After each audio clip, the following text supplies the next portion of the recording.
யாழில் வெளிநாட்டில் வசிப்பவரின் சொகுசு வீட்டை வாடகைக்கு பெற்று வீட்டை தவறான நடவடிக்கைக்கு பயன்படுத்திய நபர் உள்ளிட்ட 4 கோப்பாய் காவல்துறையினரால் கைது செய்யப்பட்டுள்ளனர். யாழ்ப்பாணம் திருநெல்வேலி பகுதியில் வெளிநாட்டில் வசிக்கும் நபர் ஒருவர் சொகுசு வீட்டினை கட்டி அதனை கிளிநொச்சியை சேர்ந்த ஒருவருக்கு வாடகைக்கு வழங்கியுள்ளார்.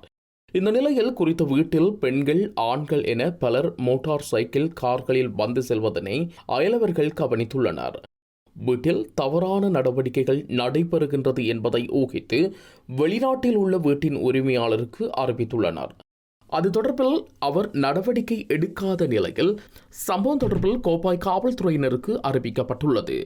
அதனை அடுத்து கோப்பாய் காவல்துறையினரால் குறித்த வீட்டினை தமது கண்காணிப்புக்குள் கொண்டு வந்து சில நாட்களாக கண்காணிப்பு நடவடிக்கையில் ஈடுபட்ட நிலையில் நேற்றைய தினம் சனிக்கிழமை வீட்டினை முற்றுகையிட்டுள்ளனர்.